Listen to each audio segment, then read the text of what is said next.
Hello, Woody. This is Walter Lantz. Oh, hello, boss. What's up? Woody, I was hoping you would come over to my office and run the movie projector for me. Sorry, boss. I'm in the middle of a good book. Get Andy Panda to help you. Well, okay. But I have a group of your fans here, and they'll be disappointed. My fans?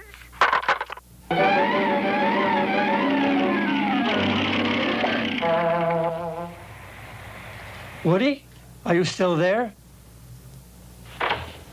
Here I am. Woody! Boss, I never let my fans down. Now, what's this film about? It's all about you and me, Woody. Well, what are we waiting for? Fasten your seatbelts, and away we go.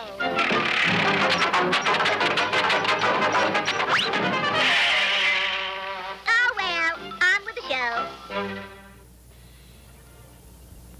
Hey, boss, who's that little boy? It's me, Woody. It can't be you. He's got hair. That's how I looked in 1904, when I was 4 years old. Is that when you created me? No, Woody. I started in the animation field at age 16. I got my first job in the New York cartoon studio owned by William Randolph Hearst, the famous publisher. I began as a cameraman and learned to become an animator. And that's when you created me, right, boss? Wrong, Woody.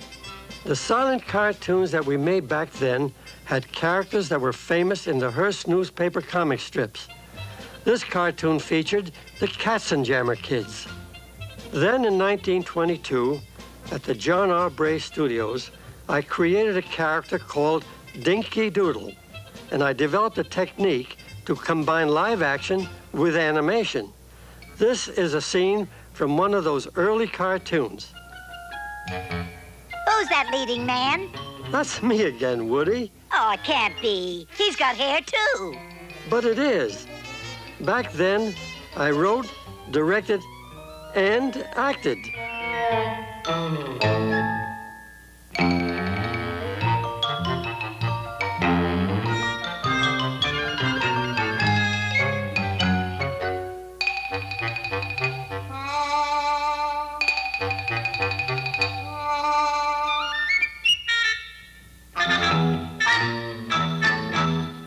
In 1927, I came to Hollywood in my locomobile.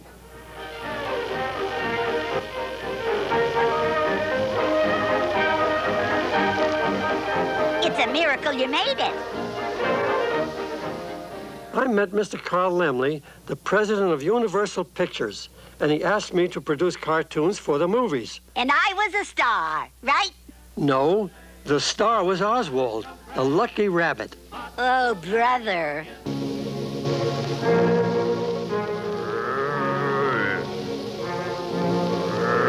In this cartoon, the ghost of the Great Depression haunts the world.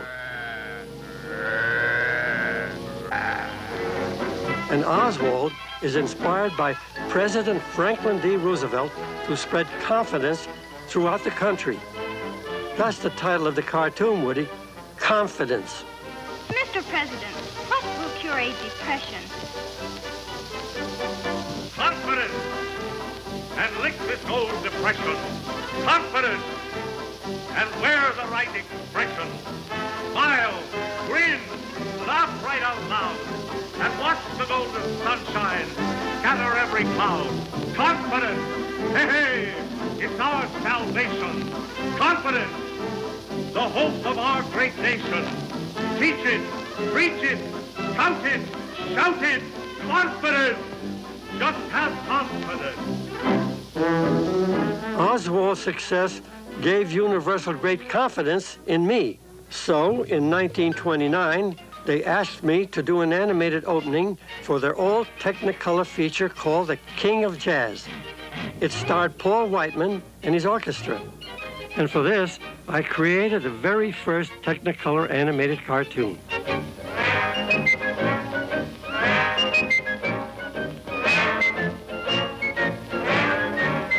My Lord delivered Daniel, my Lord delivered Daniel, my Lord delivered Daniel, why can't he deliver me?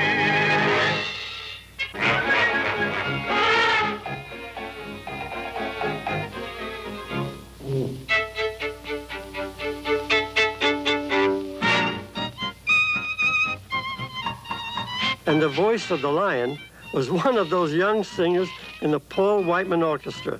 His name was Bing Crosby. Mammy! Well, what do you know? Then, Woody, Universal asked me to create another new star. And that's when I came in, right? Wrong again, Woody. In 1939, I created Andy Panda. He was born in this first cartoon. Have a baby boy! The pandas have a baby boy! So what? What's that? A baby panda? My, my. It's the only baby panda in the world. Darling. What's his name? They ain't named him yet. He ain't got no name. Let's name him Elmer. No. Jack, Jim, Joe. Bill. Butch. Quiet. Quiet. Quiet.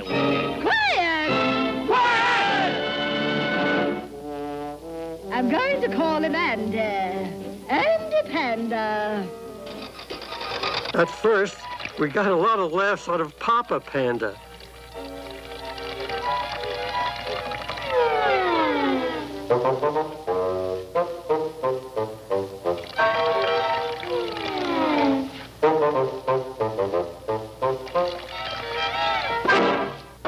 Then, as Andy grew up, we put clothes on him, and he became a full-fledged comedy star.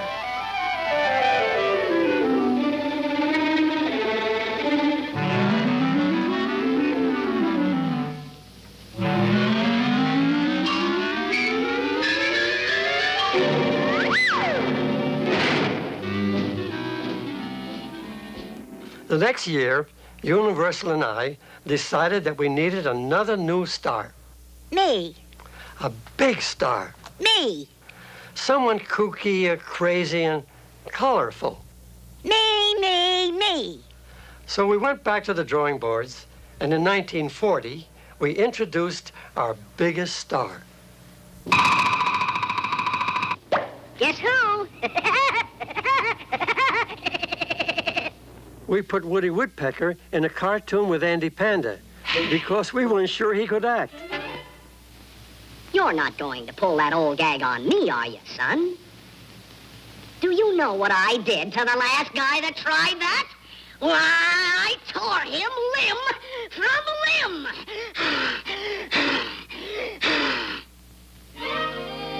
Can you imagine? They thought I couldn't act. And to our surprise, audiences laughed so hard that we decided to give Woody his own cartoon series. But of course. Everybody thinks I'm crazy. Yes, sirree, that's me, that's me. That's what I'm cracked up to be. I chop a hole in every tree. Knock on wood. Oh, well, knock on the wood. So I'm crazy, so what can I do? So are you. Here I am in an early picture. Yeah, was I gruesome. In that first series, Woody, there was just one thing you were after. Food! Sometimes I was staring hunger right in the face.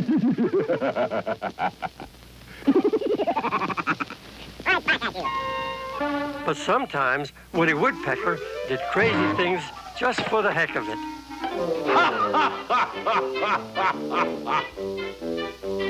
Throw the ball back to Papa, Junior. Here it comes, Papa.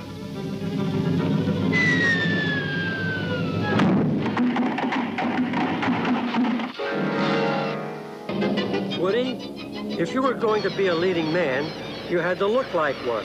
So during the 1950s, I gave you a new look. Right. You gave me a new suit and a new hairdo. Oh, ain't I cute? We also wrote a theme song for you, the Woody Woodpecker song. It became a big hit and was nominated for an Academy Award. Finally, we added a finishing touch. What was that, boss? I decided that you needed a new voice. When Walter was listening to audition tapes for Woody's new voice, I slipped my own tape in with the others. And then when my tape was played back, Walter said, "That's it. That's the voice for Woody."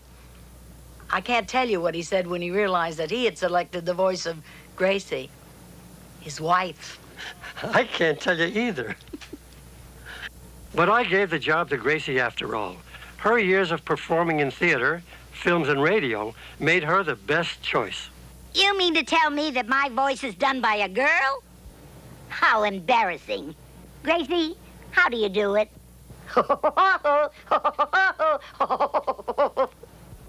Today, Woody Woodpecker is a big star around the world, in movies, television, and comic books.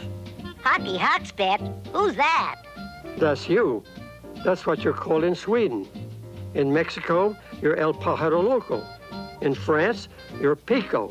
In Italy, you're called Picciarello. Your name and face appear on almost everything imaginable. Oh, well, that's the price of being a star. But, boss, I couldn't have made movies without my supporting cast. Andy Panda,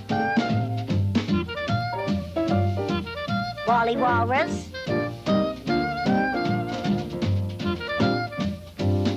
Gabby Gator, Buzz Buzzard,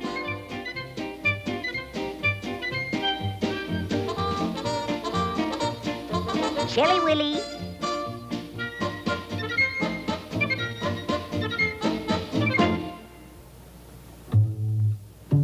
my nephew Knothead, and my niece Splinter.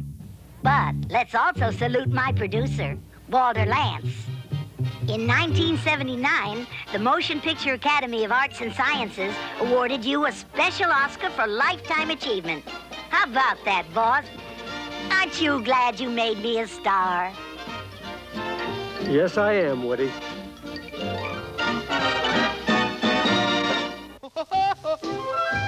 Oh, that's the Woody Woodpecker song.